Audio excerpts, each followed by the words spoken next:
Je sais pas pour les gens, est-ce que... Parfaitement bien. Ok, c'est correct. On dit c'est bon. 5 sur 5. Ok, vas-y. Maintenant, parle. Ok. D'accord. Alors, de par ma modeste voix, je vais déjà saluer toute cette communauté haïtienne, de près ou de loin, de partout dans le monde entier, qui ont été au parfum de ce concert, de cet épisode me concernant particulièrement, notamment pour ce qui me lie à la bonne dame, je vais l'appeler comme ça, permettez-le-moi. Ouais. Voilà. Je tiens déjà à remercier toutes ces personnes-là qui m'ont également apporté leur soutien moral et aussi physique dans cette mauvaise phase-là en question. Ok.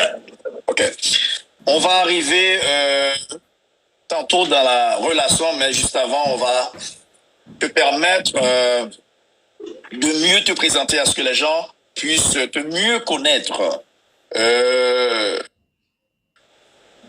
Tu dis que tu es de Côte d'Ivoire, disons, t'as combien, genre, tes parents ont combien d'enfants? Alors, il faut le dire que je suis monsieur Doukouré, Cheikh Abdoul Kader. Je suis issu d'une famille de 6 fratries, notamment 4 garçons et 2 filles. Ok. Voilà. L'aîné, lui, il se trouve en Europe, en Hexagone. Ok. Je suis le deuxième. Ok. Le troisième également ici, et ainsi de suite. Ok. Voilà. Ok. Est-ce que tu es marié, fiancé, divorcé? Marié, fiancé, divorcé, situation matrimoniale neutre. Je ne suis pas encore marié, même si... T'as jamais été marié? Jamais été marié encore. Ok. J'ai jamais été marié. Ok. Est-ce que tu as des enfants? Non. J'ai pas encore d'enfants non plus. Mais tu as déjà été fiancé? Oui, j'ai été fiancé. J'étais sur le point de me marier. Okay. Et malheureusement, cette union n'a pas abouti. Ok. Voilà. Ok. Malheureusement. Ok. Est-ce que, je sais pas, est-ce que, on dit que tu es journaliste, est-ce que, je sais pas, qu'est-ce que tu fais dans la vie? Qu'est-ce que tu fais? Alors, Abdoul, il faut préciser qu'Abdoul a fait son CQ primaire ici en Côte d'Ivoire, secondaire et aussi universitaire. Ok. Abdoul est de profession journaliste attaché de presse étrangère. Ok. Et tu travailles pour quel média? Je suis ici, j'accompagne pas mal de médias, leaders, notamment, si je peux les citer, mais je préfère taire les noms. Ok. Voilà, pour mes tâches, je t'enverrai les informations pour que tu puisses avoir connaissance là-dessus. Ok, excellent. Tu sais déjà pourquoi nous sommes là aujourd'hui? C'est pour permettre à la vérité de triompher. Ok? Et tu viens de te présenter pour que les gens puissent avoir une idée de toi. Ok, c'est bon? Maintenant, nous allons vraiment parler de cette relation qui, jusqu'à date, nous a amené à un scandale, je dirais, intercontinental. OK? Dis-nous, Abdoul, comment tout ça a débuté? Comment tout ça a commencé, cette relation? D'accord. Il est important de souligner que cette interview se fera dans le strict respect des normes. Tout à fait. Nous n'allons point plonger dans l'émotion en dénigrant qui que ce soit. Tout à fait. Voilà. Merci de respecter ces normes également. Alors, pour revenir à ta question phare, qui est de savoir comment est-ce que tout a démarré. Il faut dire que j'ai été contacté le 14 février 2024. Et je me rappelle également de l'heure. Il était à Abidjan 1h du matin. Donc, on va dire chez vous 21h ou 20h. 8h GMT du soir. 8h du soir, on va dire. Voilà, j'ai été contacté par une personne, une bonne dame, qui a manifesté l'envie de vouloir me connaître. Cette envie de vouloir me connaître. Vu que je sortais tout fraîchement d'une déception amoureuse, je me suis quand même prêté. Là, tu parles de ton ex-fiancé. Mon ex-fiancée, oui. Je venais tout fraîchement de rompre de cette relation avec elle. Ok, parfait. J'ai été contacté par cette bonne dame. Est-ce que je vais devoir de temps en temps t'interrompre, ok? Parce que pour que les gens puissent mieux comprendre vraiment l'histoire. Tu parles de ton ex-fiancée, celle qu'on a vue dans la vidéo où tu te mettais genre à genoux, right? C'est elle. Oui. C'est elle, c'est ça? Ok, excellent. Oui, c'est elle. Continue. C'est mon ex-fiancé, avec qui, je vais dire, j'ai partagé aussi de bons moments, mais malheureusement, ça n'a pas abouti. Et juste après avoir rompu avec elle, et pour avoir été aussitôt contacté par la nouvelle bonne dame, je me suis aussitôt présenté. Je me suis aussitôt présenté en mentionnant que je venais fraîchement d'une déception amoureuse. Malheureusement, avait été chaotique pour moi, avec des preuves à l'appui. Avec des preuves à l'appui. J'ai présenté à cette bonne dame mon intention, qui était de vouloir faire de cette fiancée d'antan mon épouse. Alors, cette bonne dame...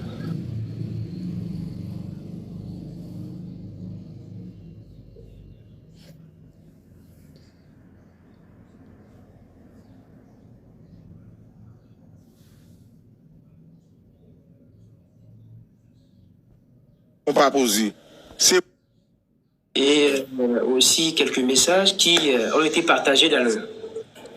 Ok, je comprends. On va pas vraiment s'accentuer sur ton ex-fiancé, mais on va plutôt parler de la dame qui t'a contacté. Mais son premier message, c'était quoi? Elle te disait quoi exactement? Le premier message, c'était d'abord, si je me souviens bien, c'était coucou, si je ne me trompe pas. Coucou, qui est la méthode phare, voilà, de première conversation. Coucou veut dire affectueusement bonjour ou salut au passage. Voilà. Mais qu'est-ce qui t'a incité à lui répondre, à son message? À lui répondre. D'abord, la première fois, quand elle m'a écrit, c'était le 14 février. Le 14 février, elle m'a laissé un message. 2024. 2024, oui, 2024. Donc l'année dernière. Oui, elle m'a laissé un premier message que je n'ai pas répondu aussitôt. Et dans le courant de la journée, j'ai reçu également un autre message d'elle. Deux messages d'affilée. Deux messages d'affilée de salutations. Voilà, salutations. Parce que la première salutation, je n'avais pas répondu. Et c'est à la deuxième que j'ai répondu. Et tu lui as dit quoi? Voilà, je lui ai simplement répondu par la réciprocité, qui est bonjour. Voilà. Et est-ce qu'elle était juste la seule personne à t'avoir contacté? Est-ce qu'il y avait d'autres femmes qui te contactaient assez souvent, quoi? Oui, il y avait d'autres femmes. Elle n'était pas la seule personne qui me contactait, oui. Elle n'était pas la seule personne. Mais d'abord, il faut préciser que je suis régulièrement contacté par la gente féminine pour mon accroche au style musical, en fait. Au style musical que j'aimais sur mon TikTok, qui est notamment le zouk. Qui est notamment le zouk. Je dis que j'aime beaucoup. Disons de la musique caraïbéenne. Voilà, on va dire comme ça. Oui, on va dire comme ça. Voilà, et quand elle m'a contacté, on a fait connaissance, on a échangé pendant un moment, pendant des heures et des jours. On s'est partagé pas mal d'idées et pas mal aussi de nos sentiments. On a développé une certaine proximité dans les choses. Est-ce que c'était rapide? C'était rapide? Rapide dans notre première conversation ou comment? Jusqu'à ce qu'elle vienne me voir. Non, juste avant qu'elle vienne te voir. Jusqu'à ce qu'elle vienne me voir ou jusqu'à ce qu'elle vienne me voir, c'était rapide, on échangeait plus régulièrement. C'était rapide. C'était rapide. Donc, elle te faisait des avances, quoi? Oui. Quel genre? Quel genre? Naturellement, Quel genre? tu es bel homme, j'aime ce que tu fais sur TikTok, j'aime tes contenus, et aussi, je souhaiterais qu'on fasse ample connaissance. Voilà comment ça a commencé. Ok, ça a commencé. Ok. Naturellement, c'est une belle dame. Voilà, c'est une très belle dame, et tout autre homme également aurait succombé à la beauté qu'elle incarne. Bon, disons, c'est une belle dame. Merci à Yola. Disons, c'est une belle dame virtuellement parce que tu ne la connais pas physiquement. D'accord. On s'entend là. On s'entend. Ouais. Donc, c'était une belle dame virtuellement. Ok. Donc là, tu es en février 2024. Alors, 2024, oui. ok. Comment ça l'a poussé ou ça t'a poussé à accepter à ce qu'elle vienne te voir jusqu'en Côte d'Ivoire? Alors, tout d'abord, il faut dire qu'il y a eu un déclic du sentiment. Il y a eu un déclic du sentiment. Plus on échangeait, plus on se rapprochait. Et plus on échangeait, plus on développait une certaine alchimie l'un envers l'autre. Et la collectivité avait fini plutôt par nous rapprocher l'un envers l'autre. Voilà, mais il faut préciser que lorsque je la connaissais, je lui ai comme ça fait part de ma situation. Je lui avais dit que bien qu'étant journaliste, je me débrouille pas mal dans le domaine de la communication ici à Abidjan. Okay. Et pour ce qui est de la communication ici dans notre pays, c'est un domaine qui n'est véritablement pas bien rémunéré en question. Ok. Voilà. Okay. Elle a approuvé, elle m'a dit, il n'y a pas de problème à ce niveau. Ok. Voilà. Malgré il y a pas mal de journalistes en Côte d'Ivoire, donc ça paye pas bien. Ouais. Voilà, ouais, il faut le dire. Ouais. En quelque sorte. Oui. Ok, en quelque sorte. Ok. Donc, alors, la rentrée en Côte d'Ivoire, vraiment, disons, quand? Quel mois? Quelle date exactement? Donc, puisque elle a commencé, elle t'a contacté en février. Donc maintenant, alors, son premier voyage remonte à quand?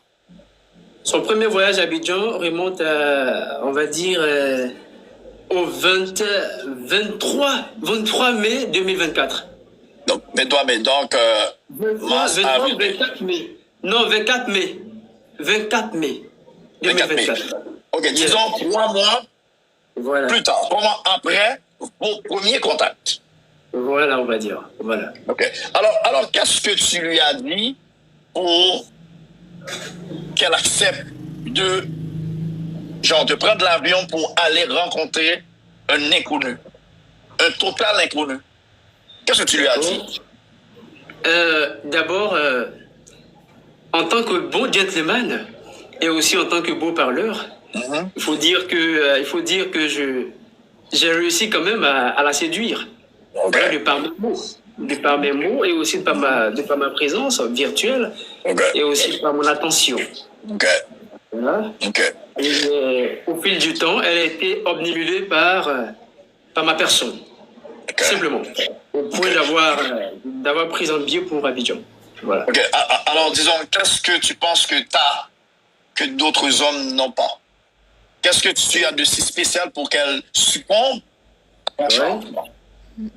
Qu'est-ce que j'ai d'aussi spécial? D'abord, ma sincérité. Ma sincérité, il faut le dire.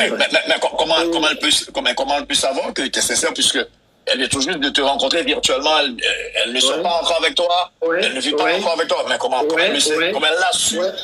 Comment elle l'a su? Parce que tout de suite, plus on échangeait, plus je la faisais rentrer dans ma famille, dans ma communauté en question en fait.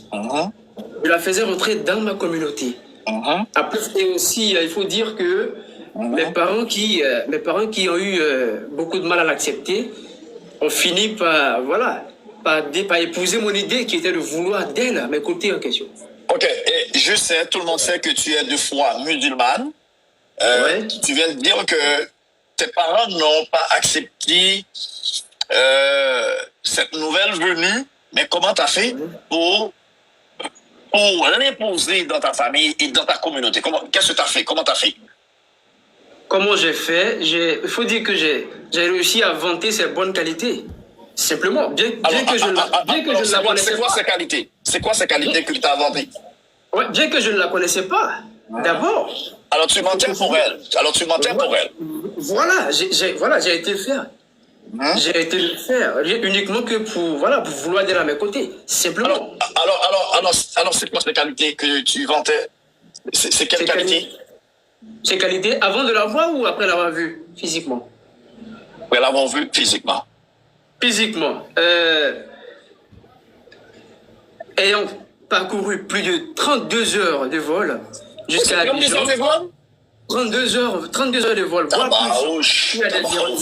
S'il y a des retards de vol, 32 heures de vol, il faut préciser. Et pour une personne qui en arrive à parcourir un aussi long trajet, c'est à saluer. C'est à saluer, c'est pas anodin. C'est pas anodin. Et j'ai fini aussi par faire entendre raison à ma famille que cette personne-là était animée de bonnes intentions vis-à-vis de ma personne. Okay. Voilà. Parce qu'elle m'avait accepté tel que je suis. Ok. Tu permets, les gens, maintenant de nous tapoter et tapoter, partager, et vous pouvez continuer à commenter. Et si nous faisons monter là, qu'on est nous avec notre frère l'Africain, M. Abdul Kader, le Tchèque,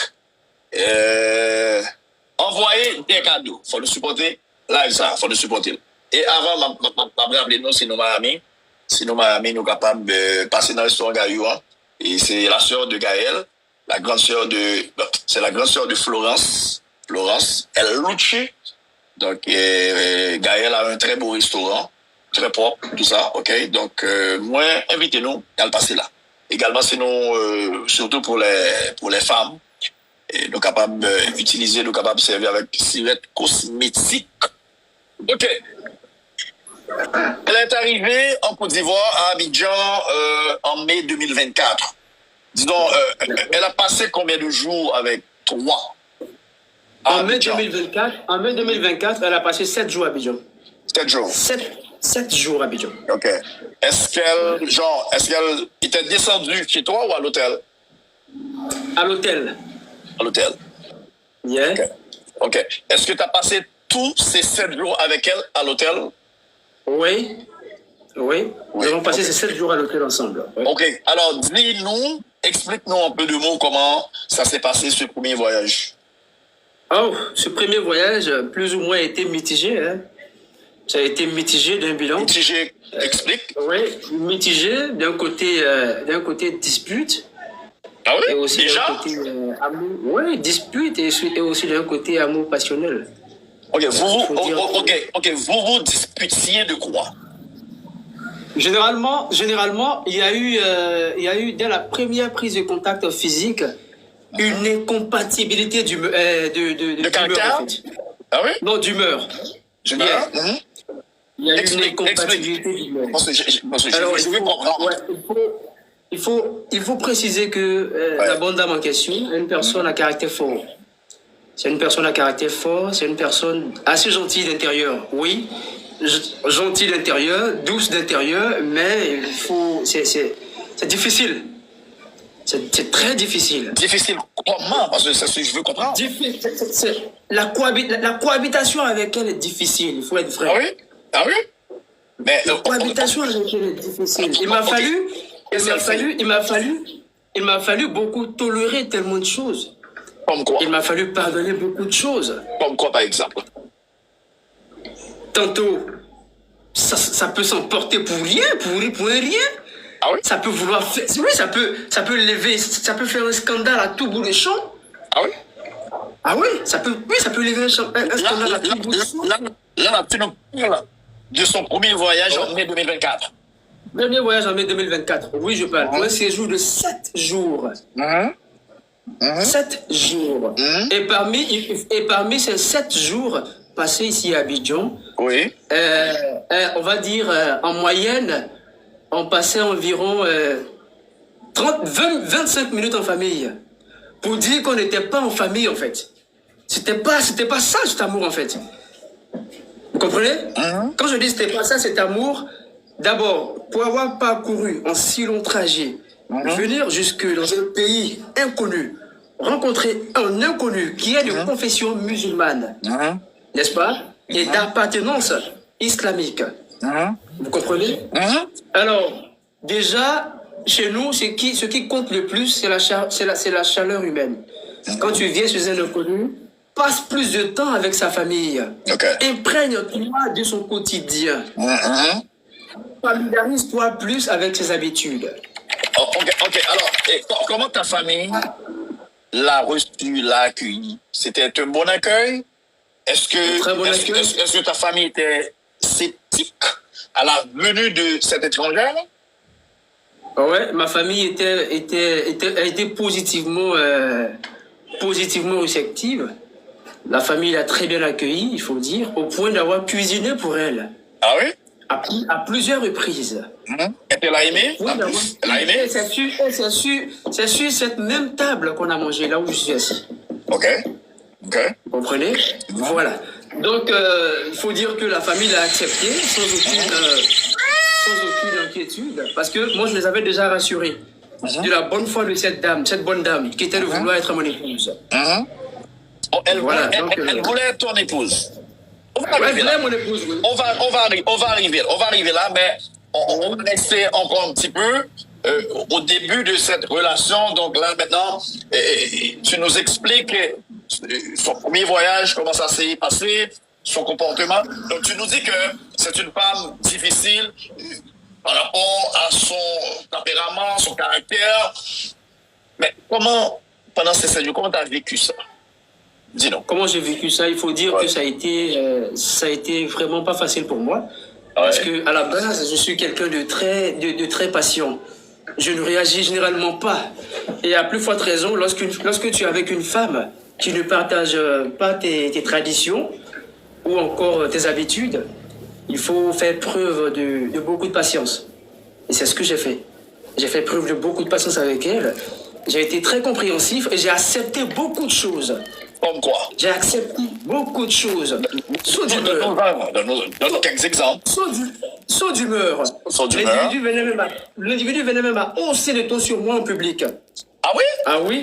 Ah oui, en public. Là, tu nous parles du premier voyage. Je parle du premier voyage. Ça a été fait, oui. Et j'ai même des enregistrements qui circulent là présentement dans vos téléphones. Donc vous pouvez les Oui, j'ai pas de trucs. J'ai pas de trucs, je sais. Ok. Voilà. Tu nous dis qu'elle a crié sur toi en public? Oui. C'est parti de rien en fait. Généralement, c'est parti de rien. C'est parti de rien parce que pour moi, je dis qu'une personne doit être, c'est-à-dire, en tant qu'individu, vous devez être fier de vous, de vos appartenances et aussi de ce que vous avez. N'est-ce pas? Oui. En tant qu'individu, vous devez être fier de ce que vous êtes, de ce que vous avez. Oui. Ne vous vantez pas une vie de rêve. C'est pas bon. Ok. On va arriver là. Ok. Donc, est-ce que le premier voyage, est-ce que tu étais satisfait de sa présence à Abidjan? Oui, j'étais pour une première fois, pour un premier déplacement, aussi long jusqu'en Afrique, pour une terre qu'on n'a jamais connue, qu'on n'a jamais vue, j'ai été satisfait. J'ai pour dire, même s'il y a eu des pas d'imperfection, j'avais toléré en fait. J'étais passé là-dessus. Je me suis dit, bon, c'est la première fois, voilà, pour la prochaine fois, ça va très bien se passer. Voilà comment est-ce que j'ai réussi à passer le plonge là-dessus pour accorder une note assez positive à sa première venue à Abidjan. Okay. Voilà. Ok. Il y a pas mal de jolies ivoiriennes, il y a pas mal de belles africaines. D'accord. Donc, rencontrer une femme de l'autre côté de l'océan Atlantique. D'accord. Est-ce que tu n'as pas eu, genre, je dirais, aucune crainte, aucune peur à rencontrer une femme venue de si loin? Non, j'ai pas eu peur. J'ai pas eu peur. Non, j'ai pas eu peur. Pas du tout, j'ai pas eu peur. Parce que je dis qu'en amour, quand on aime, on est prêt à tout pour la personne avec qui on veut être en question. Ok. Oui. Ok. Je me suis vertué à ce qu'elle passe un très beau séjour à Abidjan. Je me suis vertué à ce qu'elle partage également de très bons moments à m'accompagner. Yeah. Et Ok. si j'ai pas eu peur de l'avoir à mes côtés. Ok, malgré ses sauts d'humeur, malgré elle a crié sur toi en public, malgré sa foi qui est totalement différente de la tienne. Donc, est-ce que après son départ, tu voulais continuer avec la relation, tu voulais genre mettre un terme? Bien sûr, je voulais continuer la relation, bien que cela m'ait laissé un goût amer pour son départ du premier voyage. C'est vrai, j'avais oublié du coup certaines choses.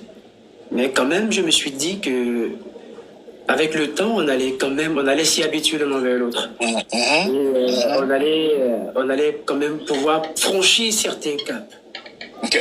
Mais les Haïtiens, pas mal de gens, nous autres, moi également, on avait l'habitude de voir un tas de photos, un tas de vidéos, toi et elle. C'est comme, vous étiez comme follement amoureux l'un de l'autre. Est-ce que c'était vraiment l'amour ou c'était juste une façade? Alors, la question est un peu délicate, il faut le dire. Mais pour moi, c'était l'amour. Mais à un moment donné, il faut dire que cet amour-là me consumait à petit feu. Comment ça? Cet amour-là me consumait à petit feu. Pour dire son côté insécure. À vouloir tout le temps m'exposer, à vouloir tout le temps vanter mes qualités, me vanter. À un moment donné, ça devenait amer. Ah oui? À un moment donné, ça devenait amer. Je l'ai plusieurs fois interpellé. Comme quoi, il fallait beaucoup faire attention. Il faut beaucoup faire attention. Non, mais pourquoi tu ne voulais pas? Est-ce que... Non, alors, attends. Pourquoi tu ne voulais pas? Est-ce que tu sortais avec d'autres femmes? Est-ce que tu courtisais d'autres femmes? Est-ce que tu ne voulais pas que d'autres femmes te voient avec celle-là? Mais pourquoi tu ne voulais pas? Pourquoi? Ouais. D'abord, je ne courtisais pas d'autres femmes. Je n'étais pas avec d'autres femmes non plus également. Je m'étais entièrement investi en elle, sentimentalement. Et elle peut en témoigner. Parce que je lui ai dit, c'est vrai, on n'a pas les mêmes habitudes. Moi, je suis quelqu'un de nature. Lorsque j'entame une quelconque relation amoureuse, je n'expose pas ma vie privée sur les réseaux sociaux. Jamais. Pourquoi? Jamais. Pourquoi? Non, je fais pas ça. Parce qu'on ne peut pas atteindre, ou du moins, on ne peut pas faire du mal à quelque chose dont on ne voit pas. Je suis d'accord. C'est aussi ma philosophie. Ouais, à vouloir tout exposer, c'est aussi c'est se livrer quand même au danger perpétuel de la société. C'est se livrer à toutes sortes de dangers liés à ce qu'on sait, à ce qui est arrivé malheureusement. Abdul, dis-nous pourquoi elle voulait tout le temps exposer sa vie privée. Pourquoi? Qu'est-ce qu'elle cherchait? J'aimerais savoir, je ne comprends pas encore, moi. Bon, je pense qu'elle avait, elle avait tout le temps des choses à vouloir prouver aux gens. Elle avait tout le temps des choses à vouloir prouver aux gens, à vouloir prouver qu'elle est épanouie dans la relation. Parce que bien que chacun manifeste ses sentiments de différentes manières, moi je lui concédais cela. Mais toujours est-il que je la recadrais sans cesse. Je l'orientais sans cesse à ne pas vouloir tout exposer sur les réseaux, notamment ma personne. Parce que ça me dérangeait en fait. Ça me dérangeait parce qu'à un moment donné, je me sentais au-dessus de la jante masculine haïtienne. Comment ça? Là, c'est dangereux. Parce qu'à partir du moment où on vante un étranger en stigmatisant des personnes de chez soi, il y a un problème. Ok. Elle te disait quoi au sujet de nous autres Haïtiens, nous autres? Ouais. Elle disait quoi? qu'est-ce qu'elle te racontait concernant les Haïtiens, les hommes haïtiens? Bon, je sais que... Non, dis-nous les choses telles qu'elles sont, s'il te plaît. Non, pas de détour, pas de détour. Non, je viens. Ouais. Je sais qu'il existe encore des personnes de bonne foi en Haïti. Je sais qu'il existe des bonnes dames, des bonnes femmes, des personnes qui ont de très bons comportements, des personnes qui ont de très bonnes valeurs aussi à partager. Oui, c'est vrai. Mais quand même, il est à noter pour moi que la personne en question avait tendance à minimiser les Haïtiens chez moi. Comment? Explique-nous, comment? Lâche ton cœur, s'il te plaît. Lâche ton cœur. C'est ce que je fais. En fait, j'ai pas pour habitude de monter sur l'opinion publique pour parler de ma vie privée. Mais là, je le fais parce que il y a eu atteinte à mon intégrité. Il y a eu atteinte à ma personne. Il y a eu atteinte à ma famille. Ok, ouais. Donc, il était important pour moi de signifier quelque chose. Okay. Alors, pour revenir à la question, ce que se disait plus particulièrement des Haïtiens, il a noté que ça venait régulièrement de la personne de me faire comprendre que les Haïtiens sont des sauvages, les Haïtiens sont des personnes sans éducation, les Haïtiens sont des personnes mal éduquées, c'est des personnes à ne pas fréquenter. Wow. Bon, j'ai été surpris d'apprendre ça. Bon, je me suis dit, bon, écoute, moi je vais pas juger, je vais juste observer, et puis je vais mener ma vie relationnelle avec elle. Voilà, sans histoire. Si elle pense que les Haïtiens sont tels qu'elle est décrite chez moi, tels qu'elle est dénigrée chez moi, il n'y a pas de problème. Ça n'engage qu'à elle et sa communauté. Moi, chez moi, tu es bien accueilli chez moi, c'est le plus important. Chez moi, tu es bien accueilli et c'est le plus important. Vous pouvez voir sur l'une des photos qui ont été supprimées tout récemment, où on a été faire une séance de photos traditionnelle, où on est habillé en royauté, en Akan, où je tiens un bâton en main, où elle est superbement bien vêtue, en dame Akan. Bon, il était important de dire que ça, c'était pour immortaliser son passage à Abidjan, son premier passage à Abidjan. Il était important de signifier cela. Voilà. Ok. Donc, elle te racontait un tas de salades à l'endroit des Haïtiens, que nous sommes des sauvages, blablabla. Donc, tu disais tantôt que tu te sentais au-dessus des Haïtiens tellement qu'elle parlait du mal, qu'elle disait vraiment du mal à notre endroit. Est-ce que tu te sentais menacé par les Haïtiens? Non, pas menacé. Au fond de moi, je savais qu'il existait quand même des personnes de bonne foi en Haïti. Même si on me dénigre une population, une tribu, d'une manière péjorative, j'accorde toujours le crédit du doute en question. Mais j'écoutais et je passais. Je suis comme ça de nature. Quand tu me dis, j'écoute et je passe.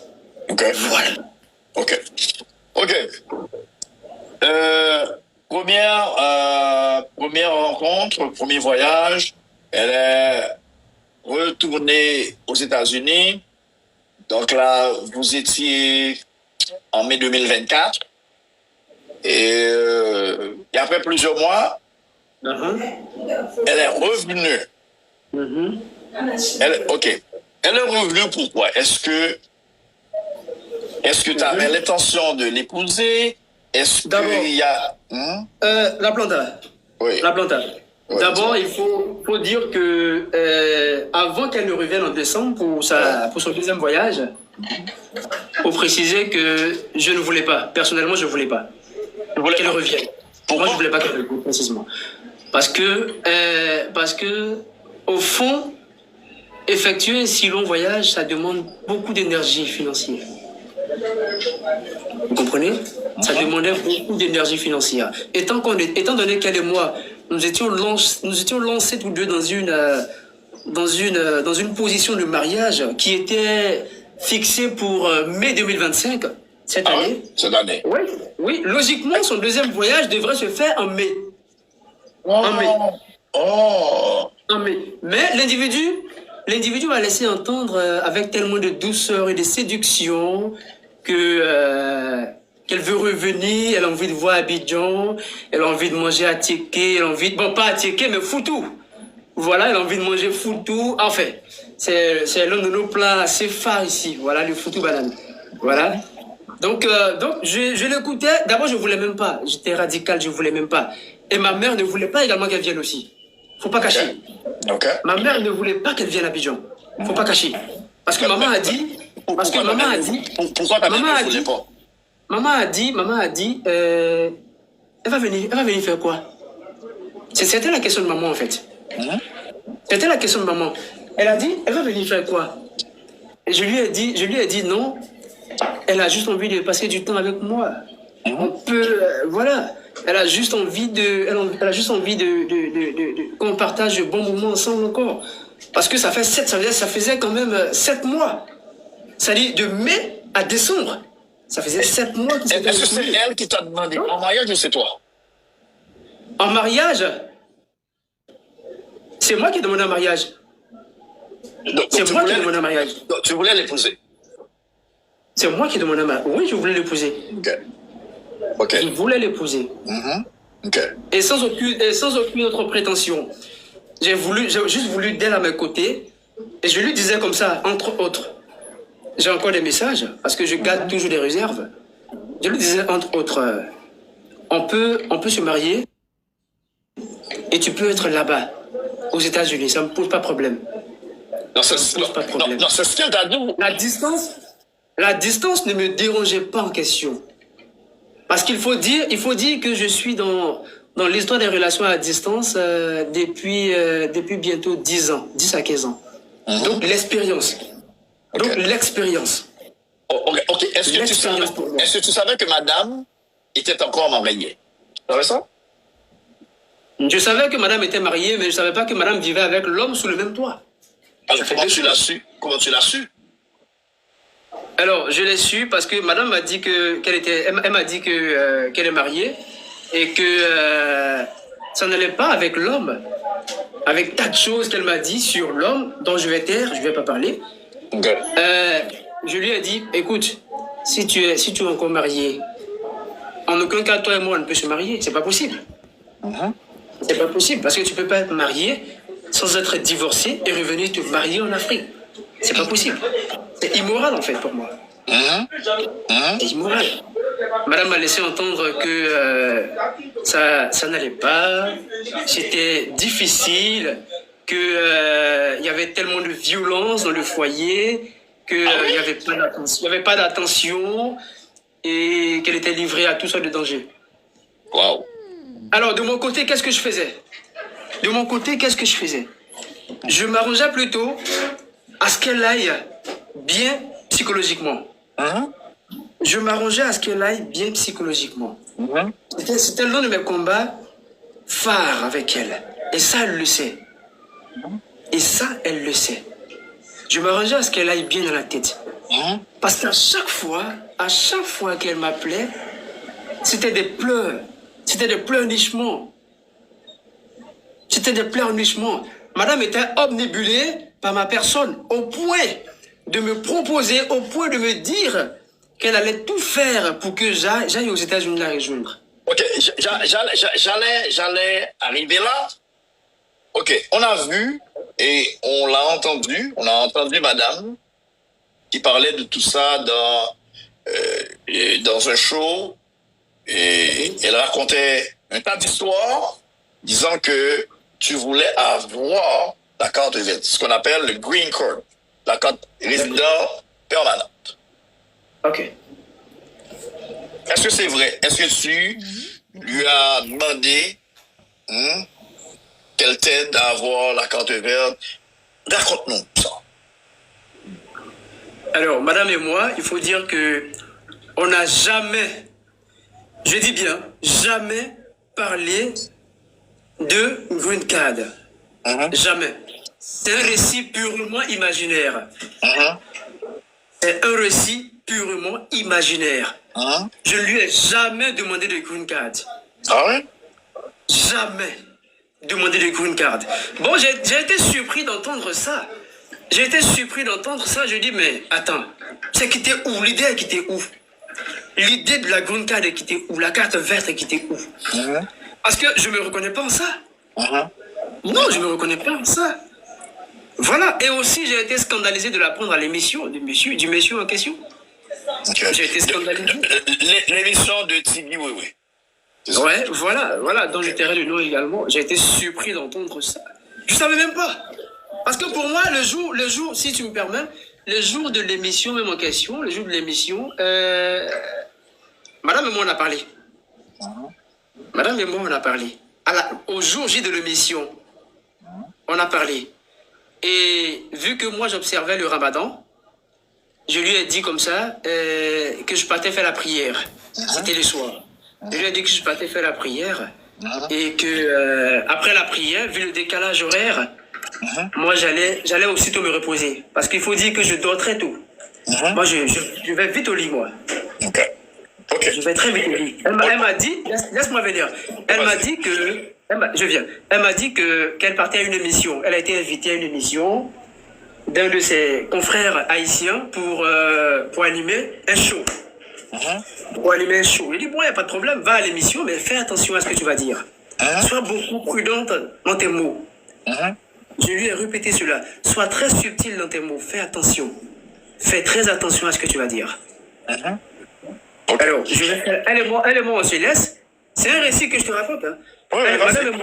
Madame et moi, on se laisse. Je vais faire ma prière et je me déconnecte. Après la prière, je pars au lit. Et je me réveille à 4h du matin. 4h du matin qui donne minuit. Des USC, des États-Unis. Ouais. Et je vois sur le live, sur le show de l'émission de Tigui, si je peux me permettre, de l'émission de Tigui, je vois qu'il y a du monde, il y a plus de 3000 commentaires. 3000 commentaires. Je dis, mais qu'est-ce qui se passe? Bon, j'ai vu 3000 commentaires, j'ai pas interagi, j'ai pas réagi non plus. Qu'est-ce que j'ai fait?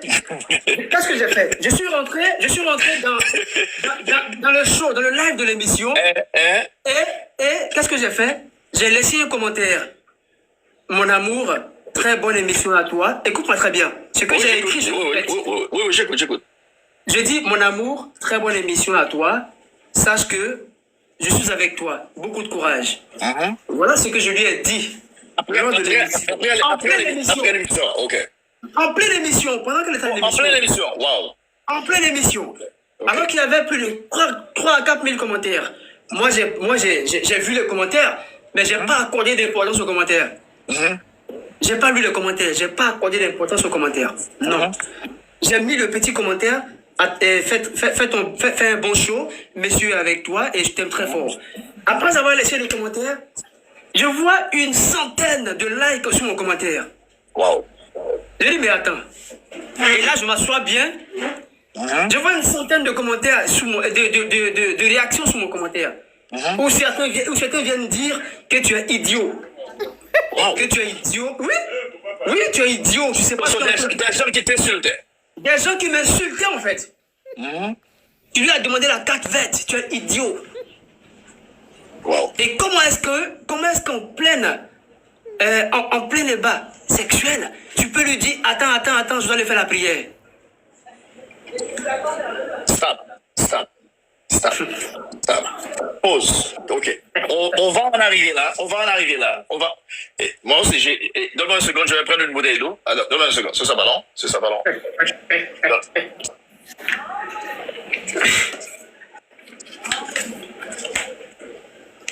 Ok. Attends-moi une seconde. Et mesdames et messieurs, voyez cadeau. Voyez cadeau. La proposée et nous va voir l'eau, nous va voir rien.